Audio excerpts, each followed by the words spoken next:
What up, guys? Welcome to another episode of Tea Talk with Ali. And today I have with me Ryan. Ryan, introduce yourself. Hello, I'm Ryan. Yeah. What you do, Ryan? Um, well, I'm a cybersecurity student, Lander, with an emphasis in political science and a minor in philosophy. What do? I read a lot for fun, and I do schoolwork, not so much for fun. I play video games sometimes, but mostly I'm just, when school's in, that's what I do. He's the average white guy. Yeah. Basically. I work. I have a job. All right, so at least I'm a productive member of the community. Let's go. And he's also a part of Crack. Oh yeah, I do that sometimes. Yes. Yeah, whatever. All right, Ryan. So Probably his favorite thing to do. I'm just kidding. bye. Okay, today's topic is why are people so easily offended? You see, that's an interesting topic, and as a white guy, I obviously agree that everybody's so easily offended. You know what? No, when we talked about doing this topic, I was kind of like, I guess people are easily offended. But the more I thought about it, the more I feel like, so I think a lot of people think that people are easily offended because they've got like too much empathy, right? Or too much sympathy, or they care too much, like the stereotype or the character is like some bleeding heart liberal that just cares too much about the world for their own good, and they're offended on everybody's behalf, right? But I ultimately think that it comes down to like a lack of empathy, and I think that if you look at like cancel culture, right? Yeah. Like everyone's like, ooh, cancel culture, right? Well, what does that mean for a lot of people? Like if you think about the people that are canceled, sure, it means they're deplatformed, they're removed from a social media platform, I think the two biggest people we can talk about is like Kanye and Donald Trump. Kanye, well, I don't even know. I mean, a little bit, yeah, but I mean, they were canceled, but not in really a meaningful way because they're rich and famous and powerful. I mean, if you want to talk about people that were actually canceled in a meaningful way, it would probably be someone like, and I don't agree with these people politically, would be like Laura Loomer was completely banned off of like everything, except for like Rumble and like a couple things like that. She was even banned off PayPal. That's crazy. That, right? And then Alex Jones was a little bit canceled. I mean, you can still find his stuff, but he was under that huge lawsuit that he couldn't afford. And there are people like that. Well, you know the counsel if I don't know about him. So. Right, Yeah. right. But they're still like alive, right? Yeah. And they do still produce content. I was listening to a debate that with Laura Loomer. I think she did a terrible job with this guy, Dave Smith, on the Israel-Palestine conflict, right? So you can still find these people, out there making content. And so people go, oh, we're cancel crazy. But think about, what's the biggest cancellation in human history? Jesus Christ was the biggest cancellation in human history, right? They put that man on a cross. And whether or not you were a Christian or not, they did that, right? Mm-hmm. And then you look at other huge cancellations. To even put it in this phrase is almost to downplay it to an unreasonable degree. But to look at it as the actual worst things, look at McCarthyism, where we were throwing people in jail because we thought that they were communists or completely deplatforming them, or, Nazism in general was like if you were Jewish, you were, again, downplaying it by using the word cancel. It was obviously much worse than being canceled. But to say that people in the modern time are like extra offended, I don't think that's true. I think that when you look back, it's just kind of changed. I mean, or go a little bit later than the 40s and the 60s, go to like the 90s, and you have the Satanic Panic, and you get canceled for being like a Satanist musician or whatever, or perceived as one without actually being one. And then you go a little bit further, you go to 2001 after 9/11, and anybody that wasn't incredibly pro-war, which everybody knows at this point, all of those wars were mistakes, then you were, a terrorist, an enemy, if you're either with us or against us, and you got canceled for that. So what's changed is not, nothing's changed. People have been canceling each other forever, right? It's just that who is doing the canceling changes, and ultimately whether or not you are okay with the current status quo of who is doing the canceling is about whether or not you agree with them. So if you're a conservative in 2001, then of course you love canceling people. If you're a liberal, you hate it. If you're a liberal in 2023, you love canceling people. And if you're a conservative, you hate it because you're the one getting canceled. Though that's honestly, you can even see it real time with the, if you were against funding the war in Ukraine, then you were canceled kind of by the left a little bit, or at least And like now the Warhawks. with But now the the Israel-Palestine is exactly the opposite. If you know, before, if you criticize anything, you're a racist, you're a homophobe, we're canceling you. Now, if you speak up, Right. it's like you're wrong. But then if you don't speak up, you're still wrong. Yeah. And like there are celebrities who are getting canceled for speaking up against the Israeli and Palestinians, and Right. it's like, Mhm. well, And the conservatives, they use the same, so like the tactics that they'll often criticize on the right or on the left. I mean, will be like, you know, you'll make an argument, whatever that argument is, and their response will be, well, you're a racist, right? And they'll go, well, you can't just say that, right? But then the now what it is, it's like, well, you know, I think that Israel might be mistreating the Palestinians a little bit. Well, so you're anti-Semitic, and it's like, well, It's okay, like, that's oh the my same God, thing. yes. You were just talking about how you don't believe in that, right? And so this kind of brings me back to the original point that I was making, which is like a lack of empathy. And so I think that empathy, or even if you want to call it sympathy, because empathy a lot of the time is associated with like the ability to relate to someone because you've gone through that similar experience, is the ability to put yourself in the other person's shoes. Like think about like what's a political topic that you're super invested in, that you personally have like a really great opinion on, like you think that you're right about it, like anything, you know. Abortion. no, I'm not. Right, No, you know, anything it's like that. Do you have a political basically opinion? immigration, because you know the new thing where there was like Texas making that new law about, oh, if they see a brown skinned person, Hispanic, a brown Hispanic, they're gonna be like, oh, you look kind of suspicious of being an illegal immigrant, so we're gonna take you in. Don't like with no questions asked, just take you in. I'm just like, that's racially profiling, because you're basically saying anybody who's brown skinned and is Hispanic, you're just gonna automatically assume that they're illegal, Right. versus a paler skin Hispanic who could be illegal, but no, he's gonna get away with it because his skin is white. Well, okay, so I don't know about that particular law. I haven't read into that one. Yeah. But just in a more general sense, would you say that you're like what is your opinion on borders? I guess like are you an open borders person? Are you at least a very relaxed borders person? Like you and I you know whether that law is real or not, I don't base my morality on what is more legal or not legal. You know, I'm no fan of the government. Yeah. But what is your opinion on borders more generally? My opinion is, like, if they come over here for the good and want a better life for themselves, I have no problem with it. What's making it, well, why people are seeing it as wrong is because, oh, they're coming over here killing some people, because, you know, there was that big case where that girl went missing and a legal immigrant had killed her. And that made the world go upside down with people saying, oh my gosh, these illegal immigrants shouldn't come over here because they're killing people. But then you have people saying, oh, they're taking our jobs, but they're willing to put in the work, and I don't think that's an excuse not to let them over here.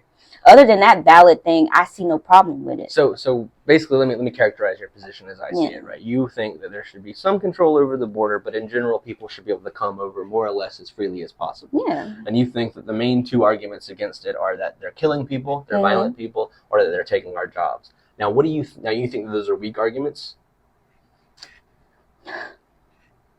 Honestly, yes. So what do you think the strongest argument for closing the borders or having a more restricted border is?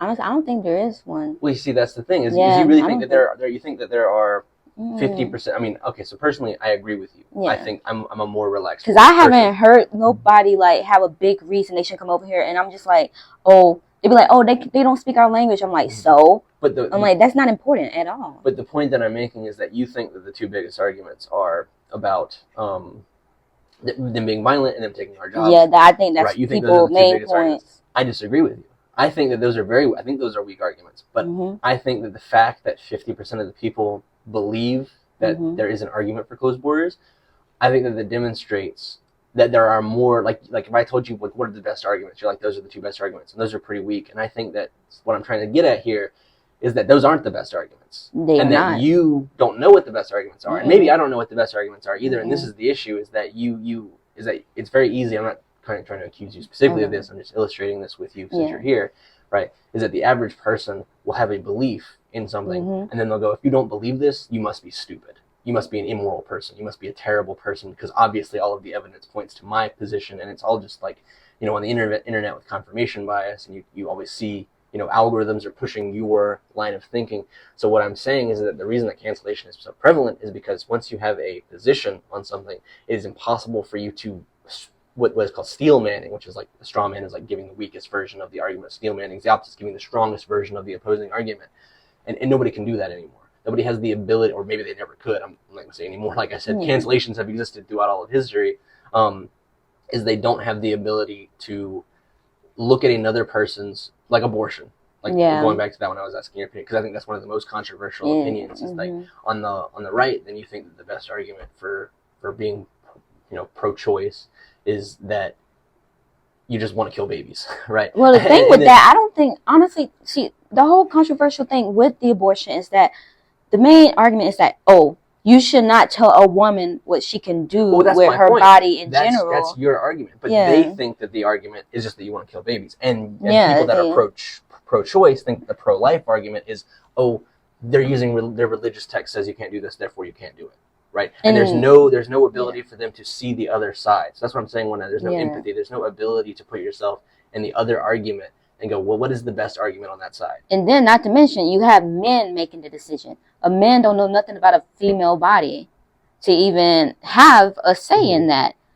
And I'm not going to get too much into that. Right. Yeah. But again, I feel like that illustrates my point. Like you're saying it's men making the decision. And that is true. It is men making the decision. And you're saying, well, men, shouldn't because they're not affected by this. But I think a lot of the men making the decisions would argue that they are affected by it. And you could say, well, no, they're not, but they believe it genuinely. Yeah, because most of the men in the upper men power, even with Donald Trump, how many sexual charges do he have? He have a lot of sexual charges, and of course they can abuse that power. Well, they can, and then this is another thing is like you're saying, okay, well, he's got a lot of sexual abuse charges against him, and maybe those are all valid. Maybe they are. I haven't looked into anyone in particular. And I do tend to think that accusations should be taken seriously, but I don't believe all of them immediately. But say this, right? Okay, so say men in high power with all these sexual accusations. Let's not say they ended up getting somebody pregnant, but since they have money, they might send that girl that they did to go get an abortion and just have it covered up. Well, yeah, no. I'm not saying that. That's not where I'm trying to go with this argument. Personally, I don't have an opinion on abortion. I don't think that like you're saying, hey, men shouldn't make decisions on it, and I'm like, hey, let's say abortion's a sin. Well, I didn't decide to have the abortion. Have fun in hell. Let's say abortion's okay. Fine, do it. I don't care. It's your body. You do what you want to do. Either it's a sin and it's got nothing to do with me because I'm not the one doing the abortion, or it's fine and therefore it's got nothing to do with me. So I don't have an opinion on it one way or the other. Exactly. Right? But what I'm saying is that the people that do have an opinion on it have a belief in that thing, and it's difficult for someone with the opposite. And I'm not saying liberals can't understand conservatives. I'm saying liberals can't understand conservatives, and conservatives can't understand liberals because they refuse to even entertain the idea that the other person has a legitimate thought.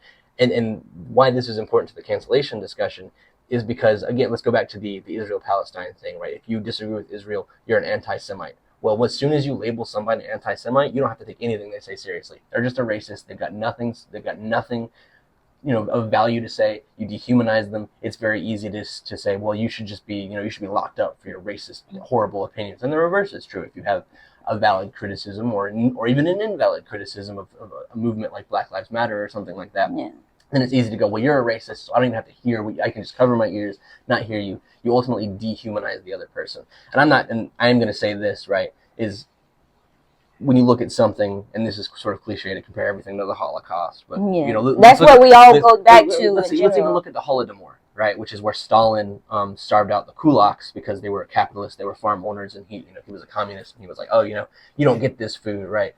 So to make a little less cliche comparison, they're easy to go, you're just capitalists. We don't have to value your life or take your arguments. Or a more modern version, the Israel-Palestine, Israelis just say, well, Palestinians voted for Hamas, they're all terrorists. We don't have to take them seriously. And then Palestinians go, well, Israelites, they're all just conquerors. They're all just, invaders. They're imperialists. They're just here to take our land. And so ultimately you never have a conversation where you have empathy for one another. You hear what each other has to say. And ultimately there is going to be a correct solution or an incorrect solution a lot of the times. And somebody's going to have the correct stance, the incorrect stance. But ultimately, if what happens in a society is determined by who has power, then you're going to end up canceling people that are right, and you're going to end up canceling people that are wrong just by happenstance. But you're going to cancel enough people that are correct, and especially there's the old adage, power corrupts, and absolute power corrupts absolutely, right? So whether you're left or right, once you're in power, if you have the ability to cancel, literally, and like I was saying earlier, modern cancellation is nothing compared to ancient cancellation. Where I use Jesus, but go even further back, you'd see Socrates was canceled for corrupting the youth, and now we look back and go, that was messed up, right? Philosophers. That was like the oldest cancellation in the book is Socrates. So that's the point I'm getting at, is that you have to understand the other person. You can't just immediately. So I don't think people are too sensitive. I think people aren't sensitive enough to other people's point of views. So we call that closed-minded, basically. Yeah, closed-minded. You can be closed-minded. That's a way to put it. And I think a lot of people don't look at it that way. And I'm a cybersecurity major. I'm an internet personality. I've got that sort of mind. I think the internet's contributed a lot to that because, again, it's easy to find echo chambers. Like before, if you had some fringe opinion, like I've got lots of fringe opinions. I think the CIA killed Kennedy. That's on God. Yeah. And so before it would be hard to find that, but now it's super easy. I can find a Facebook group where that's all people talk about. Everybody confirm, like, oh yeah, that's totally true. Yes, that happened. Yes, I believe that. So you see all these people saying the same thing over and over again. And you go, okay, well, this must be objectively correct because look at all these people that agree with me. And then you find one person that disagrees, and you're like, well, they're just an idiot. Because and then everybody come for them, right? And it's like because everybody agrees with me. I see it all, but it's not that everybody agrees with you. You just found everybody that agrees with you, and so it's easy to confirmation bias. And then the algorithms push that stuff. Like it's all either it pushes things that you agree with or things you absolutely hate, because you hate click on things and stuff like that. So that is a problem where I think cancellation is getting worse. And in that sense, we're not killing people so much anymore. I mean, depending on where you are in the world, some people are getting literally canceled and their lives are being, taken from them. Whether it's, again, I don't want to downplay and pretend like what happened to Donald Trump or Laura Loomer is the same thing as a terrorist attack or whatever. But in literal terms, there's no more final cancellation than murdering somebody. So the cancellations of Hamas versus, the Israelis on October 7th or vice versa, or, any other genocide, the Armenian genocide, what's happening to the Kurds, any the Uyghurs in China. All of these cancellations are obviously much worse, but I think that the internet's contributing to a more vitriolic situation. Okay, if we slide away from the cancel culture, in today's society, who do you think is most offended on the internet? White people or black people? White people or black? Well, see, I think that's interesting because I think it's white people offended on behalf of black people. Explain. So like, I feel like if you see like a racist joke, the comments will be like, a white guy, haha, a black guy, haha. And then like a black girl, haha, and then a white girl. This is the most offensive thing I've ever read. Karen, oh my God, yes. Or it'll be anything, like any kind of joke. So it's white people, but again, it's not white people offended because of somebody saying wigger or cracker or whatever. It's a white comedian, let's say, making a racist joke, and everybody except some white person finding it funny because they've got a hero complex. Because I think that not to be like liberals are the real racists, that's like kind of a boomer take. But a lot of the time I think that it is kind of like, you poor black queen, I have to protect you, from white people because we're so terrible, and you just can't help you're just not smart enough to protect yourself or strong enough to protect yourself, or you don't have the emotional capacity to like take criticism or anything. So I've got to be the white savior and get out and stop all this stuff. And it's like maybe you should just like let them handle it themselves to an extent.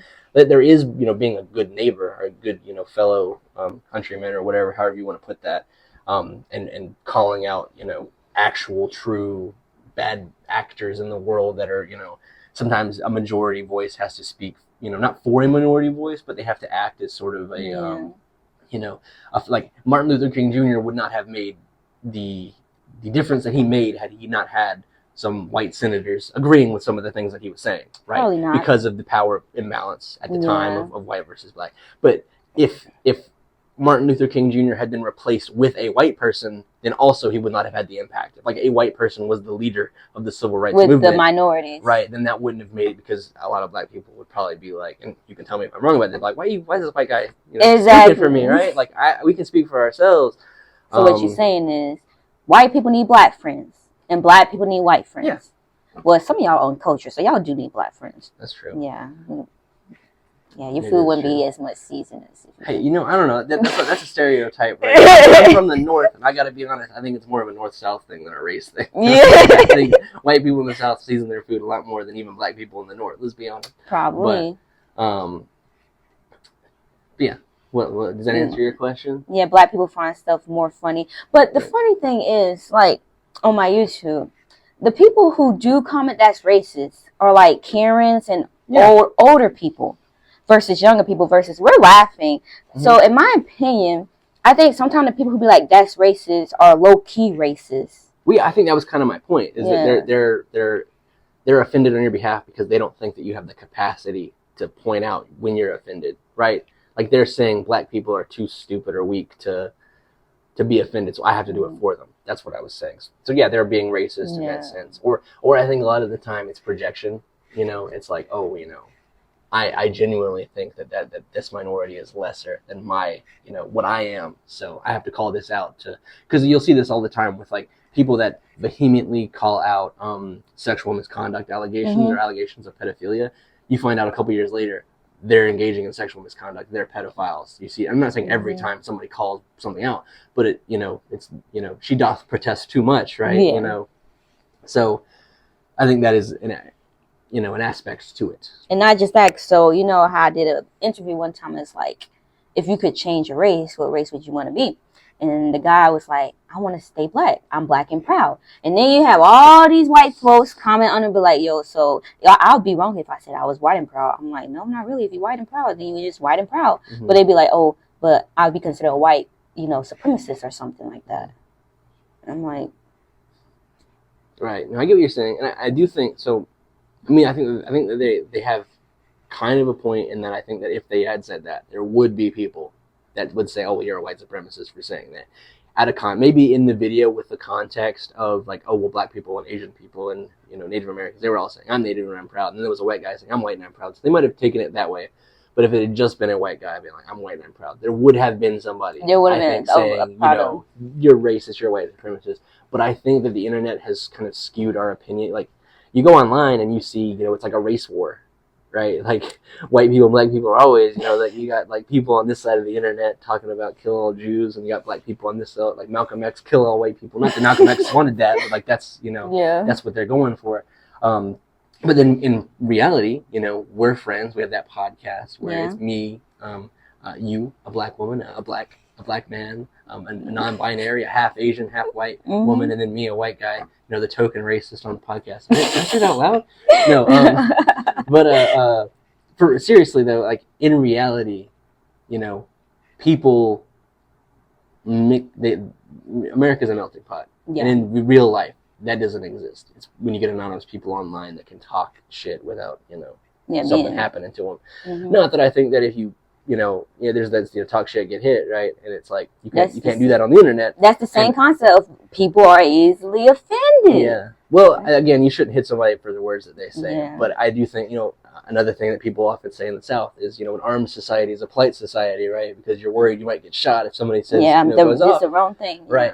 Yeah. And you shouldn't shoot somebody just for saying the wrong thing. But at the same time, there is truth to, you know, when you interact with somebody like we're interacting right now, there's people get butthurt. You know, I'm saying you can reduce those barriers that exist on the internet. It's easy for me to see you as a human being, and that's not just a race thing. Even when you see like two white people or two black people fighting, they'll often be like, oh, you know, I hope you get raped, I hope you die, you know, all this stuff, you know, like just the most vile shit you've ever heard. But nobody would ever say that to somebody in person because you know, most people have it's easy for me to have a conscience and recognize you as a human being when I'm seeing you in person versus seeing like an anime profile picture on, you know, Facebook or whatever, right? Yeah, I know those little comments you're talking about because, like I know you get hate comments sometimes. Mm-hmm. Nobody would ever come to you in public and say that to your face while you're making the video. Exactly. That's why I don't ever pay attention to them because haters. But you know, them haters are my motivators. And the crazy thing is too, like I said, it'd be mainly either like, depending on the video, yes, old white people who, to my opinion, is doing nothing with their life. Like this one farmer, like, it was a white, they didn't even show their face. They had make farmer videos with like freaking 5 subscribers. He came from my video talking about why are y'all watching Lion King in college? Is that what you paid for? I'm just like, bro, did you not have a fun teacher or something like teacher or professor? He's like, yeah, I didn't pay for that. He went like on a full rant, and I'm like, clearly, like he went on a full rant, right? I mean, a full rant, and throughout his whole paragraph, I was so like off guard with the way he was speaking. His grammar was off, his spelling was off, and his punctuation for off. So yeah, that's why I'm like, you clearly, I don't know what you learned in school because you clearly didn't get those 3 things correct. And then he went off again. I was like, why are you so offended? He's like, I'm not offended. I'm like, you literally the one writing paragraphs. I was like writing one sentence, come back, and I didn't even respond to him again. That's why you either don't respond or you respond like LOL and like yes, like no. And then another video where I was interviewing this white boy, like the name of 7 continents. So you know he took forever staggering to say Africa, and then you have people commenting talking about that country with them and with an N and a thing, and then it's like, how are you going to forget the one country when that person's standing in front of you? I'm just like, these are ignorant comments. I'm like, be for real, like. It's that type of games that just like, why even take the time I think that, you know, there are 2 things about that. Like, I'm not saying you do this, but I feel like a lot of content, you see somewhere like a New York University or whatever, they're like, I'm interviewing liberals today to see if they know this, or I'm interviewing conservatives today. And there'll be like 5 clips of somebody saying something stupid. And it's like, okay, you were there all day and you got 5, 10 clips of somebody saying something stupid. You're going to find somebody saying something stupid, either because they are genuinely stupid, and there's a lot of people out there, and some of them have got to be dumb, or they were nervous because there's a camera in their face. They're not used to it. And I'm not saying that it's wrong to put a camera on something. You know, you go up to people and you go, hey, do you want to be in this video? And they agree to it. That's fine. And I don't think there's anything wrong with making somebody look a little dumb on camera. It's funny. But I don't think that it says anything about society just because somebody looks dumb on camera. Because if you recorded me for my whole life, eventually I'm going to say some really, really dumb something. Like shit, you know. You have. I have. I'm doing it right now this whole time. I've been saying something like, but like literally, like you go based off like, oh, they said one stupid answer in the video. It's like, oh, they're dumb. They don't have no education. I'm just like, why take the time to even comment? You took all that time and you don't show your face. You don't post anything. And then I hate when people post talking about like, yo, your videos are cringe. I'm like, and then somebody like spoke on my behalf, like I don't know who it was. It was a random person. It was like, you are literally licking, like kissing your guitar in your profile picture. And I was like, period. I'm like, bro, everybody's cringe on the internet. That's what the internet's for. I feel like cringe brings attraction. So I don't know. I think everybody, like, I don't know, cringe. I think I'm like, oh, that's kind of cringe, but you do that. But a lot of the time, what is cringe is just someone genuinely expressing their. You know, what's cringe to me is people showing themselves kissing. Like just randomly kissing. I'm like, but I think that's cringe too. Yeah, right? That's just. But cringe. I'm saying that a lot of the time when somebody says that's cringe, it's somebody doing something from like a real source of passion and no other like desire. Now sometimes it's the opposite. It's completely. Sometimes cringe is, oh, this is completely corporate nonsense. That's kind of cringe. Like Wendy's Twitter trying to be cool or whatever. You know, maybe in 2016 that was cool, but now you see a brand go like Slay Queen, and you're like, okay, that's kind of cringe. Like, so that's not from a But people kissing, stuff like that, sometimes it's like, oh, they want to do that because they think it's fun or whatever. No, because there was like one video, I think it was like when Shawn Mendes? Yeah. Shawn Mendes and Camila, they showed themselves like making out on TikTok or whatever. And I was just like, oh, that's cringe. Yeah, it's kind of cringe. Yeah, because it's like, why do we want to see this?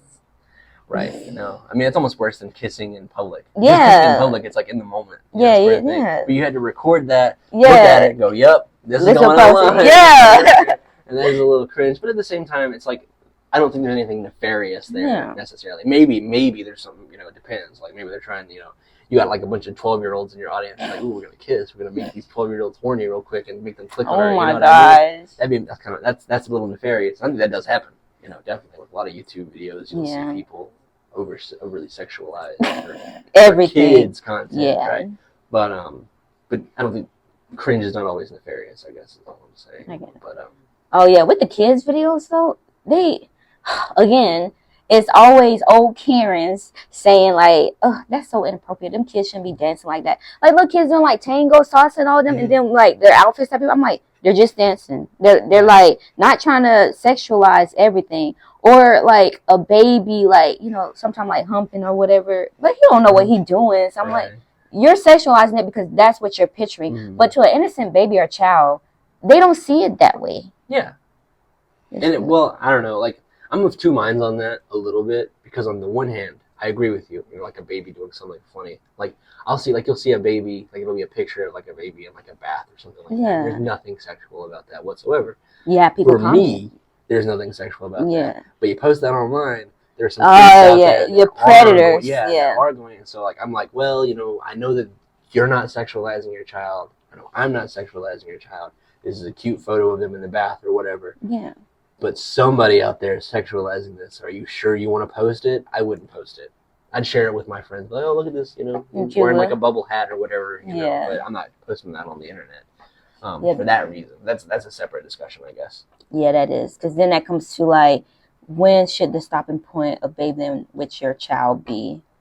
Because you have some like people comments on that. But yes, that would be a whole different topic. We might make that a crack episode, actually. Yeah, that like when can you no longer kiss your kid on the mouth or something like that? Oh God, that whole topic, bro. I'll see like 25-year-olds doing that. I'm like, that's a little crazy. Yeah, like no. I don't know about that one. Like especially in the South, he'd be like some 25 like, I'm gonna kiss my daddy. I'm like, that's disgusting. I don't know. It's a cultural thing. Yeah, like yeah, that's a whole different topic. Because then it comes to like, oh, there's this he's a rising star on Instagram. I don't know if he got a TikTok, but I know on Instagram he's Asian and he's gay, and he makes video with his mom like dancing on her and everything. And people's like, "That's nasty. Yeah, you should not be dancing on your mom like that." Like, oh, he gay, so it's like it's okay. There's God, I hate these guys. I don't know them, so I don't hate them, but I hate seeing this content. Is what is it, the Island Boys? The Island Boys. What was it? The Island Boys. Well, no, they there's something, I can't remember. They're like twins. They kiss each other. Is that who it is? You know what I'm talking about? They're called, I've never seen them kiss each other, but I know who you're talking about. Yeah. They're annoying. They are. They seem kind of annoying. And that's disgusting.